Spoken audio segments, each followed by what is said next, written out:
Okay guys, we're on to type 3 of what's going to be on the test, and this is solving. Notice this is not a verify, it's solving the equation. Again, I just need it between 0 and 2 pi. Okay. And this time they're a little harder than the very first two that we did, just because you have squares here, and so they want you to take the square root of both sides. So let's see what these are like. So let's write the problem down.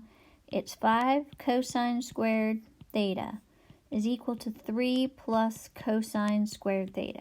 It's like any algebraic problem, you would combine like terms. So I can subtract a cosine squared theta from this side. So I get 4 cosine squared theta equals 3.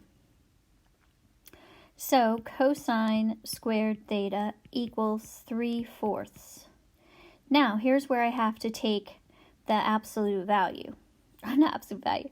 The square root of both sides. So I am going to now, I'll rewrite it. Cosine squared theta equals 3/4 and take the square root of both sides, and you end up with plus or minus. So cosine theta equals plus or minus the square root of 3/4.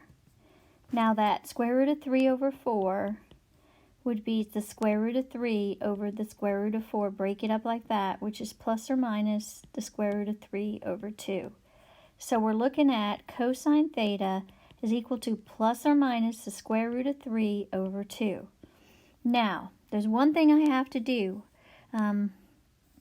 Figure out where cosine is positive square root of 3/2 and negative square root of 3/2. So it should be 4 answers because you can go all the way around the unit circle. So here's my unit circle. So cosine is the square root of 3/2 in the first quadrant at pi/6. In the second quadrant at 5 pi/6, it would be negative, right? In the third quadrant, it would be 7 pi/6, again negative, and the other positive would be 11 pi/6. So I'd have all 4 of those answers.